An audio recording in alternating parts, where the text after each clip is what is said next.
இந்த இலை ஒரு மனிதரை தாங்கும் அளவுக்கு வலிமையானது. இதுதான் விக்டோரியா அமேசானிகா, உலகின் மிகப்பெரிய நீர் தாமரை. இந்த அற்புதமான இலை 3 மீட்டர் வரை அகலமாக வளரும், அதாவது ஒரு சிறிய காரின் அளவு.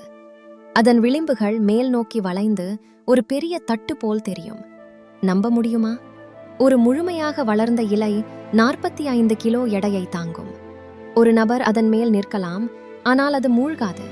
இந்த அற்புத தாவரம் தென் அமெரிக்காவின் அமேசான் நதி படுகையில் மட்டுமே இயற்கையாக வளர்கிறது. மழைக்காடுகளின் தனிச்சிறப்பான கொடை. இரவில் மட்டும் மலரும் இதன் பூ வெண்மை நிறத்தில் தோன்றி 2ஆம் நாளில் இளஞ்சிவப்பு ஆகும். இதுதான் இயற்கையின் மிக அழகான அதிசயம்.